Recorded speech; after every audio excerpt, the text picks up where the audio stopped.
Before we get into this week's episode, I want to make a plug for Art Market Minute. This is ArtNet News' new micro podcast hosted by Margaret Kerrigan, who's the site's news editor Europe. It offers a weekly snapshot of essential art market news, expertly compiled by the ArtNet Pro editorial team.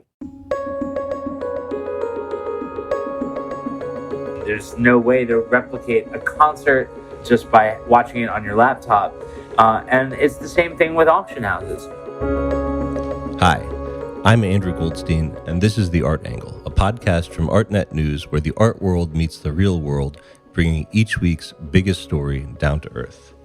This month, amid skyrocketing COVID infections that are wreaking havoc on America's woefully inadequate healthcare system, the art industry had a health-related reckoning of its own. Ever since the forced cancellation of the marquee spring evening auctions, which regularly set the tone for the year by selling over $1 billion in art, Christie's and its arch-rival Sotheby's have been thrown into turmoil, requiring mass layoffs in their ranks. A question hung in the air. With the pandemic battering the economy and crippling most traditional businesses, could the age-old auction houses find a way to adapt to the moment and survive? The answer came in the form of a series of unprecedented, experimental, and perhaps slightly kooky auctions that saw Christie's, Sotheby's, and Phillips each holding a novel hybrid of traditional and digital sales that were broadcast live over the internet. As usual, however, the battle that really mattered was the one between Sotheby's and Christie's, the two perennial arch rivals who, as usual, took two very different approaches to this unique moment. To find out what happened, I'm very happy to be joined by ArtNet News senior market reporter Eileen Kinsella to explain the build-up to this strange auction week, and then art business reporter Nate Freeman to narrate what happened in the suspenseful, climactic Christie's sale on July 10th. Thanks very much for coming on the Art Angle, Eileen. Thanks for having me. So, as you absolutely don't need me to point out, we are still in the midst of a global pandemic. And yet, somehow, we also just went through a surprisingly fascinating and suspenseful auction week. I want to talk to you about these auctions, but first, can you lay the groundwork a bit by describing the state of the art market this year that was building up and leading up to these auctions?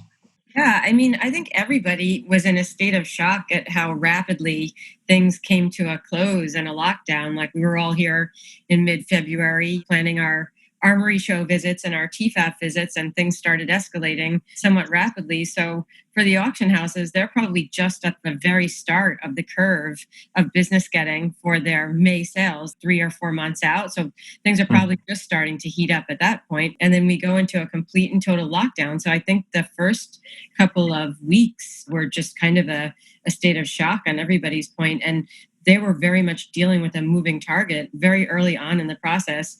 Christie's was offering myself and another small group of our journalists conference calls and conversations with their top executives. And they were trying to be communicative, but you could tell very much that they were trying to figure it out themselves. Mm-hmm. So auction houses have historically been very lead-footed when it comes to innovating their marquee market events, the exquisite, glamorous evening sales that reliably in the spring and the fall drum up hundreds of millions of dollars in transactions. Why have the big guns been so slow in adapting their evening sales to a more digital kind of platform?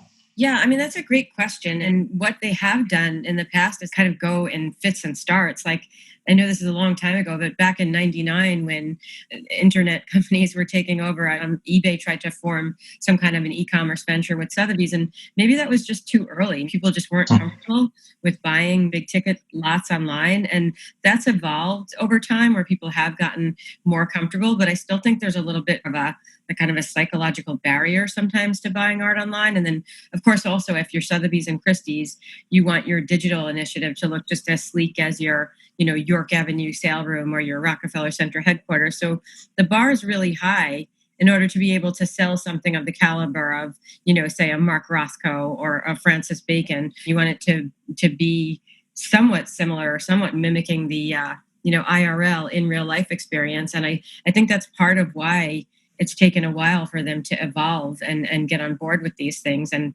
then really, be convinced that collectors and dealers bidding would feel comfortable bidding at this level through this platform. So I think it's kind of easy to understand why art fairs would struggle in going online, because art fairs are basically these shopping malls that are disguised as giant anything goes parties with flowing champagne and constant socializing. But when you go online, that entire social aspect evaporates. So auctions, on the other hand, have have always been shopping combined with a competitive sport aspect with a little bit of theater. And this is something that you'd think would actually adapt pretty well online, because you've got a lot of television and you've got movies and you've got entertainment of that kind that is translated very well online. So how did the auction houses decide to step up to the plate and evolve what they were doing to go online? Well, I guess one of the things that occurs to me is, even though they have been improving their digital initiatives, I think it's more for the observer. Like, maybe if you were going to bid on a Jeff Koons at 20 million, you as a collector, you might just feel more comfortable talking to your specialist and being in the action that way, but like watching it happen. So I think that the real pivot this time around is there's really no other option than to adapt radically and bring everything online, whether it's the screens of the specialists that Oliver Barker was speaking to, or fielding the bids. And I mean, the Sotheby's sale that was announced, this auction of the future, that was announced just a month before it happened. So that was on May 29th. That really tells you, like, we're down to the wire in terms of this platform. This is 4 weeks out. And Sotheby's said it came as a result of intense brainstorming with their tech team. And truly, that was invented out of necessity. If there was going to be any type of true event-driven, multi-cities auctioning, multi-million-dollar art, nothing short of what happened had to happen. So I really want to get to that Sotheby's sale, because that was really the first bellwether of this pandemic moment. But before we get there, right now we're in the middle of this depression-scale economic crisis. Millions of people have lost their jobs. There are protests in the streets over entrenched white supremacy and inequality. The United States and China are pitted in a fierce battle for world hegemony. Who could conceivably want to buy an artwork priced in the millions of dollars in a climate that is so full of chaos and uncertainty? Isn't it kind of obscene also? Yeah, I mean, it's obscene and it's also surprising. But then at the same time, these auction houses not only know their clients, but they know their industry. So, it was impossible to think about a Francis Bacon selling for 60 million, even backing out just a month or two.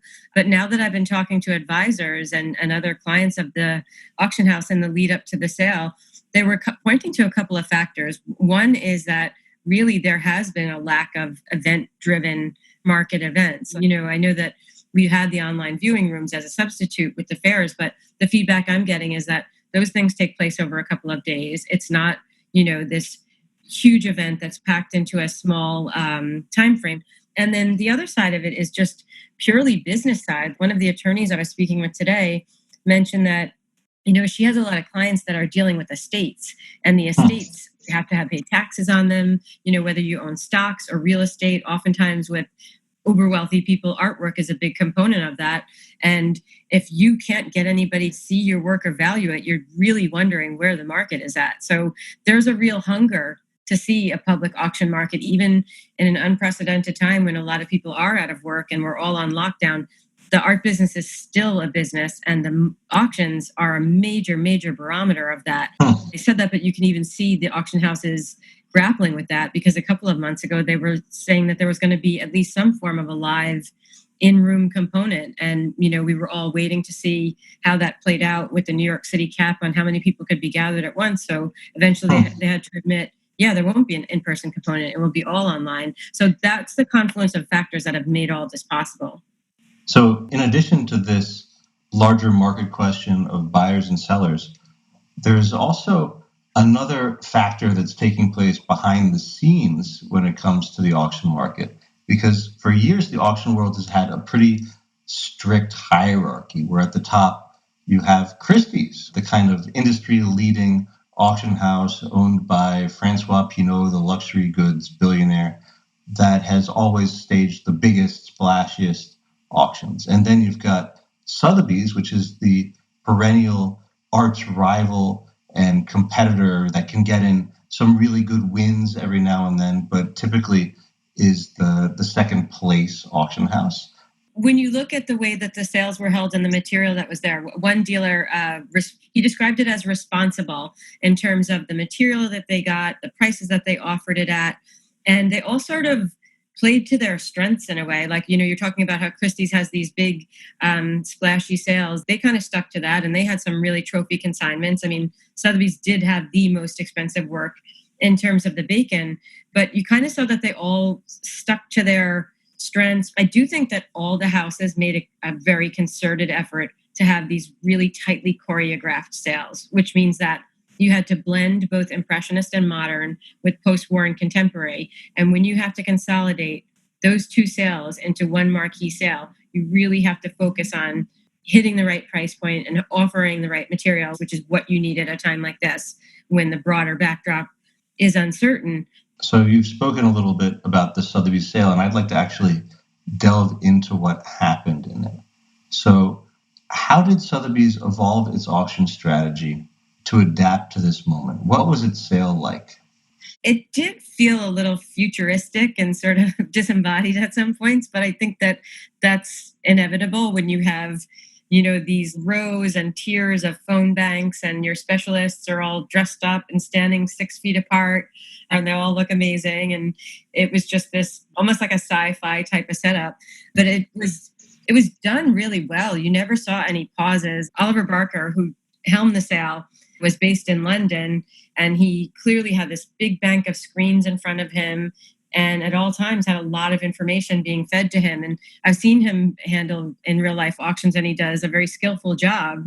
And he managed to parlay that into very skillful negotiation and acceptance of bids, and kept it moving along. And that's a real skill. And the camera angles were there at all times. Like if there were specialists bidding, it was right on them. It wasn't like you had to search for information or wonder where this is coming from and what's happening.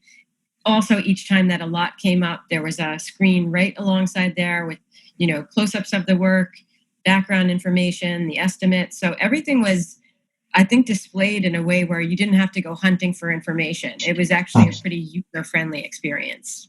I thought there was one detail about how hard Sotheby's was hustling to make this thing a sales success. They actually had their female specialists wear jewelry from an upcoming jewelry auction to model it in an almost QVC manner. I did notice that there was a lot of bling on certain specialists. What better product placement can you have than to drape a specialist in diamonds? And as I understand it, Drahi is very much a fan of that kind of cross-marketing. And like we all know that margins are extremely tight when it comes to the auction business because, houses for years have struggled with trying to make huge profits on these major works that they're selling. And sometimes they have to give away really intense guarantees. And somebody who knows Drahi's management style well explained to me that he's very much more interested in streamlining things, or perhaps not having things so rarefied or siloed all the time. How did the sale actually do when it comes to getting bids on very expensive artworks? It did really well. I rarely saw instances where things were met with a lack of attention. And that's what I mean when I say that things were choreographed, because the majority of things either have direct guarantees from the auction house and or an outside third-party bid. So I think going into it, there's a level of confidence where they know where their demand is at. And worst comes to worst, if you have a third-party backed painting that doesn't draw intense bidding while you're in the sale room, well, you still lined up a buyer for it. So the top lot for the sale was a gigantic Francis Bacon triptych that was called Triptych, inspired by the Oresteia of Aeschylus from 1981. And it came to auction with a $60 million to $80 million estimate. Now, this thing actually managed to sell for $84.6 million, which is a astonishing price, especially in the middle of a pandemic and an economic crisis. What do we know about the person who bought this top lot of the sale? I don't know who actually bought it, but there was really intense bidding from one of Christie's top specialists, whose name is Gregoire Biot. And everybody who was watching the sale closely noticed this very unusual activity that I've never seen before, where the bidding on the Francis Bacon opened around 48 million. And there was some momentum where it went from 48 to 52, then 55. And somewhere around 60 million, we noticed that a new bidder had come in, and Oliver Barker identified this as an online bid. But at 60 million, usually the next increment is 61 million with that level. If you raise your hand and say, I want it, then you've gone up by another million. So this unusual pattern emerged where the person bidding online, who was said to be from Asia, came in with a bid higher of $100,000. And then the next bid was 61 million. So that was $900,000. And it went on this way from 60 million all the way up to hammered down at 74. So for $14 million worth of bid, it was the online bidder bid 100,000 and then Gregoire's bidder bid 900,000. I've never in my life seen that kind of a disparity. So I asked Sotheby's about that as an unusual quirk following the sale. And they said it's actually a rather boring answer, which is that the capability of the online bidding platform only allows you to make a maximum bid of 100,000. I thought it was some genius like mouse versus elephant strategy, but it was just a limitation. At a certain point, they might even turn away a mouse versus elephant strategy, because sometimes when the bid gets into the stratosphere like that, an auctioneer will be like, no, I won't accept that. So that was actually really funny and perplexing until it was explained to me that it's a simple computer maximum capability of $100,000. So this sale eventually hit a total of $363.2 million across 3 different tranches of art that were offered. There were 8 artists' records that were set, 5 works sold for more than $10 million.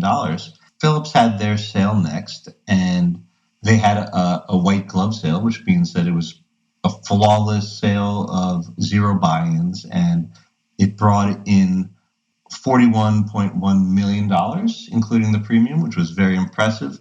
I want to blow past that and get to the build-up for Christie's.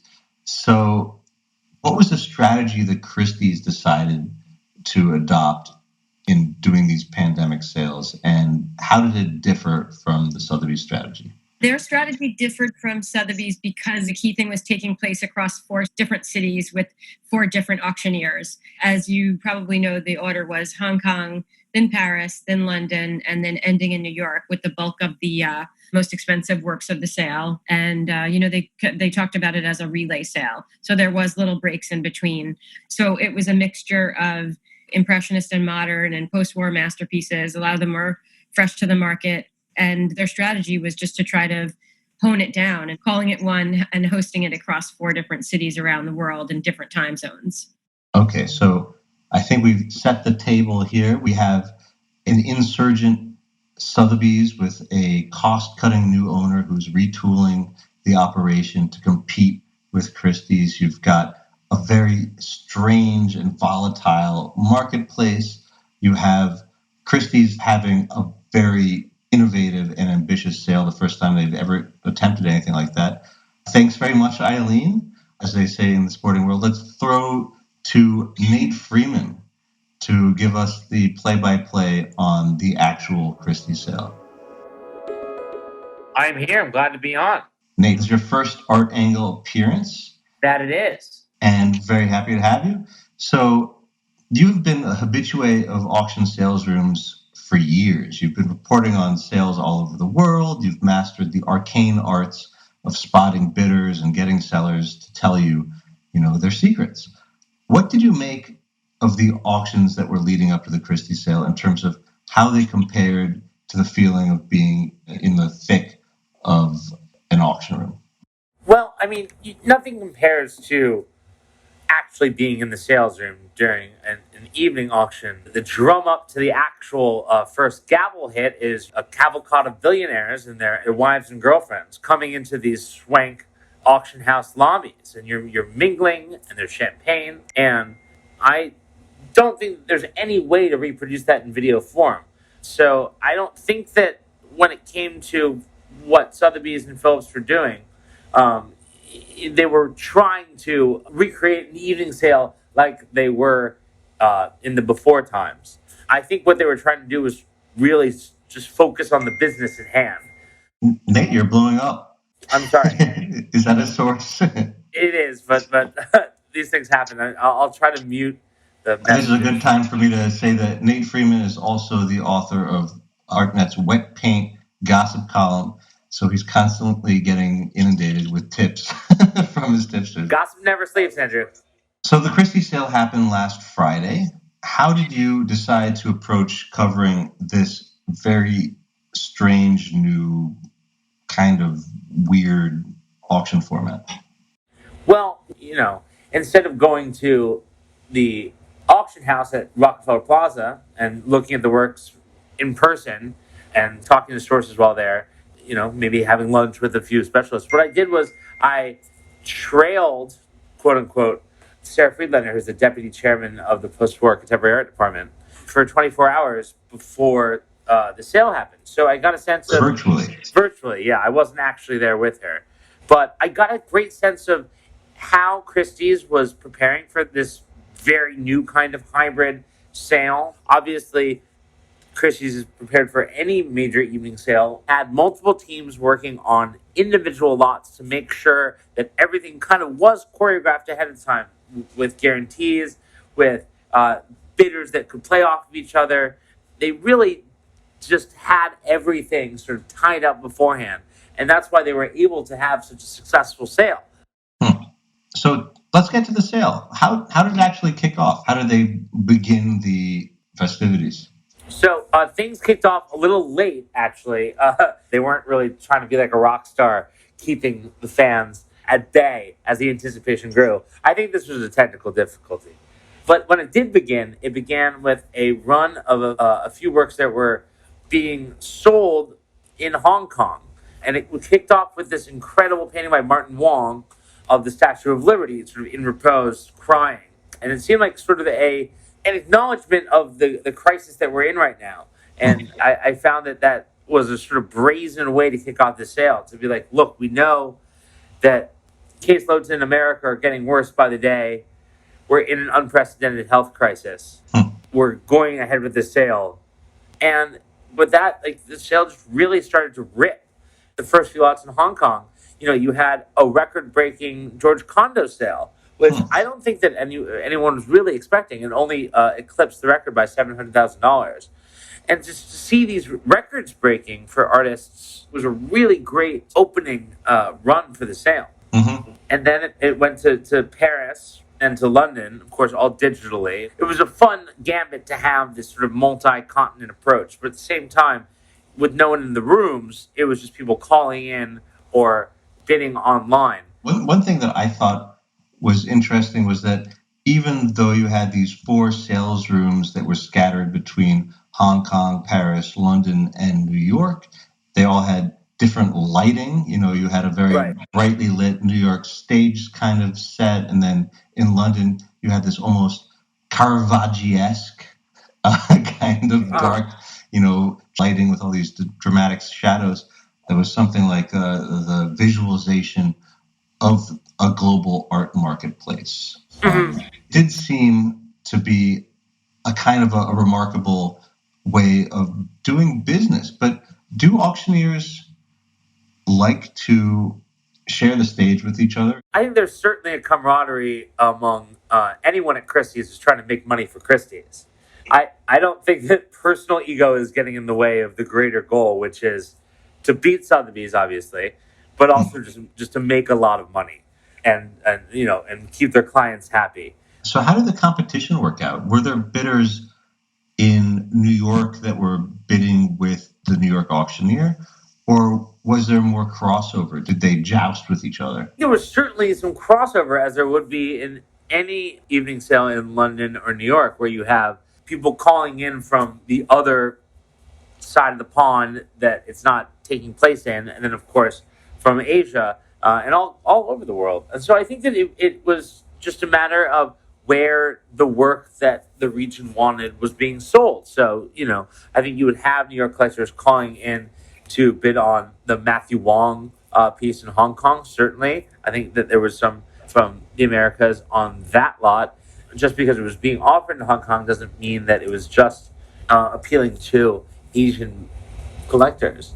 And Martin Wong, by the way, I believe you were friendlies with Matthew Wong. Yeah. I'm sorry, Matthew Wong. Yeah. Yeah, Matthew Wong is having an incredible moment for an incredibly sad reason. He took his own life last October, which was a real loss for the art community, not just in New York, but globally. He was a real presence. And what we saw over the last 2 weeks, not just at Christie's, but also at Sotheby's, where the record was broken, and then at Phillips, I think that there's very little that can hold back the excitement around his work. Yeah, in a kind of a ghoulish and very sad way. He's the star of this auction week. I mean, at Sotheby's, one of his paintings sold for $1.8 million, which is astonishing for somebody whose artworks never really broke the five-figure barrier beforehand. Well, the one thing that does sort of comfort me is I was friends with Matthew, and he was fascinated by the art market. He would always ask me about why this artist was blowing up, why this painting was this much money, in a very academic way. He was, reading our coverage, and it's like we chat about this endlessly. And I think that he would be tickled and just fascinated by the way that the global art market has responded to his works. Now, like you said, he didn't really sell works for anything out of the five-figure range, and all of a sudden he's selling for almost $2 million. I think he would be, he's looking down upon this happening with a lot of fascination and glee, I think. That's a nice way of thinking about it. Yeah. So walk me through a couple of the high points and the tennis match, competition that was behind them. Well, I think that the sale itself, especially the New York leg, was a gamble just because you never put so many 8-figure artworks in an online sale before. There were a lot of unknowns here. And so that's why it was so exciting when you had what seemed like unexpected bidding on like the Roy Lichtenstein Nude with Joy's painting, where you had a specialist from Hong Kong come in after a long bidding battle between Barrett White and Maria Loos, Adrian Meyer being the auctioneer. Elaine Kwok jumped in with a bid from Hong Kong, and that pushed it to be the biggest lot of the night, which was quite exciting when you were watching it, because you could see how, in a very unexpected development, you can sell artworks for almost half of $100 million online, essentially. This was $46.2 million, to be precise. But it wasn't alone. I mean, there were some pretty significant pieces. And what was the story with the Barnett Newman? Well, the Newman, it didn't really go beyond what they were expecting it to, but it did have, I think, the highest estimate of the night at 30 to 40 million. And so, even though it stalled around 27 million at the hammer price, with the premium, it ended up being 30.9 million, which is a stratospheric number. So, yes, sometimes there wasn't that much bidding on these works, but just by the sheer, force of the Christie's team getting guarantees or getting prearranged bids, they could sell these works in the middle of a pandemic, in a global economic slowdown. They were successfully selling works for $30, $40 million, which is astounding. A Bryce Martin abstraction that went for $30.9 million, the same as the Barnett Newman. And Bryce Martin is a living abstract painter, and this was 3 times his previous record. Yeah. Again, I think we have to give to the hustle of the Christie's staff here, because this is a remarkable Bryce Martin, to be sure, but it's just a little risky to put something like this in an online sale at this time. What they did was they took the Martin the weekend before the sale. They took it in a big van up to the Hamptons and installed it in the Parish Art Museum, so all the collectors out in the Hamptons could come see it in person. And they just did that on a whim. They were like, we need to bring these works to our clients. And where are our clients? They're in the Hamptons. So these are going to the Hamptons. Pulled out every stop, and it paid off. Because I think a work like this, really, when you see them in person up close, you realize that just the muscular ability of these paintings to really, take over your imagination when you're physically with them. And Christie's realizing it, they brought the painting physically to the collectors. They wanted people to see it. There's more money out on that, isthmus than anywhere else in, in the East Coast right now. So how did the sale turn out, and how did it work in its kind of ulterior motive, which was to maintain supremacy over Sotheby's in ruling the auction market? Well, it worked because it grossed an incredible amount of money for an online sale, and certainly did beat out Sotheby's just by the numbers alone. They were able to sell everything 97% by value. There was every reason why this could have been a lackluster sale. Half of these 8-figure works could have not sold. We've seen that before at auction. There was no reason why this was going to be an unparalleled success, but it was. Now we really have to just reckon with the fact that Christie's can adapt to this new landscape and still be the number one auction house, even as we have to deal with these new restrictions. The sale brought in a whopping $421 million, which is pretty astonishing. How does that compare to a normal year, though? I mean, if we were to look at this in context with what Christie's could realistically expect to get in a non-pandemic environment, how does it compare? Well, it's down. That was to be expected. We're hearing that gallery sales, for instance, are down 70%. So you can't just expect auction houses to go completely unscathed. Last year, the total that was gross in the equivalent spring summer sales were 716 million. This year, Christie's said that with its Hong Kong evening sale included, it sold $500 million worth of art in 24 hours. Again, an incredible amount of money. There's no doubt about that. But it is down over 200 million from the year before. As an auction expert, would you say it delivered on this promise of making the sale come to life online? I think it came to life quite vividly for the consigners who made a lot of money, and they got to watch this $46 million enter into their bank account.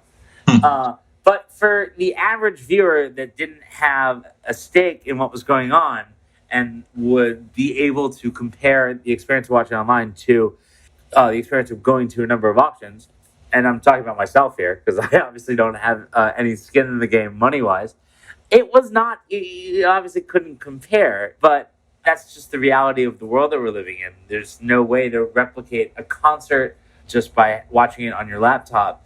And it's the same thing with auction houses. Was it boring? No. It was fun to watch. The move from city to city was a great way to keep it rolling. But, that's wishful thinking to say that it can be just as intoxicating as being in a skybox in Rockefeller Center. You can't replicate that. You can say it all you want in PR pitches, but you can't replicate that. I wonder if it begs the question of whether this kind of adaptation and evolution of the auction houses is going to be enough to make them make sense as businesses, because they have such enormous fixed costs of having these gigantic auction rooms all over the world. They have very expensive staff. They have, huge budgets for catalogs, events, and everything. But I thought it was notable that Louis Gouzer, who was this kind of famous rainmaker at Christie's, really revitalized the house and sold the Salvator Mundi painting by Leonardo da Vinci for $450 million. And he's left the traditional auction model behind and has now just recently released an app, which is obviously a lot cheaper than an auction house and a lot more web native. What do you think is going to happen with these behemoths, these slow-moving tankers of auction houses over time?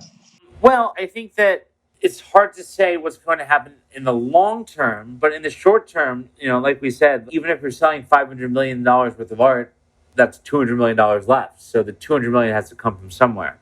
And there's going to be cuts in the way of just eliminating positions that were once necessary that now aren't. Positions that are related to events and dinners and sort of a lot of in-person activities that can't really take place anymore. But I think that what Loic is doing, and I talked to him extensively about this for a story, is just kind of a different animal entirely. It's not really a model that the auction houses can follow because it's almost the antithesis of what the auction world wants. The auction houses want anyone who could possibly pay for an object to be able to get online and pay for it. Whereas Loic has only invited his friends, and Loic's friends are, like 0.0001% of the art buying public globally. They are, the front row of the evening sale type of people. And also, he's only selling one work per week. They're sort of like fighting two different wars. But just the amount of attention that Loic's Fair Warning app has gotten is testament to just how good he is at what he does. And if he does try to either expand this project or open up some other kind of larger scale project, it could be very interesting to see how the auction houses respond. Well, Nate, I hope that you're going to be back in the middle of the fray at an actual auction house before too long. Thanks very much for coming on the show. Well, Andrew, thank you for having me. It was an absolute pleasure. That's it for this week's episode of The Art Angle. If you like what you heard, you can subscribe to the show on Apple Podcasts, Spotify, or wherever else you get your podcasts. Also, take a moment to rate and review us. It will help other listeners discover what we're doing. The Art Angle is produced by Tim Schneider and Caroline Goldstein and edited by Nick Long. Thanks for listening, and see you next week.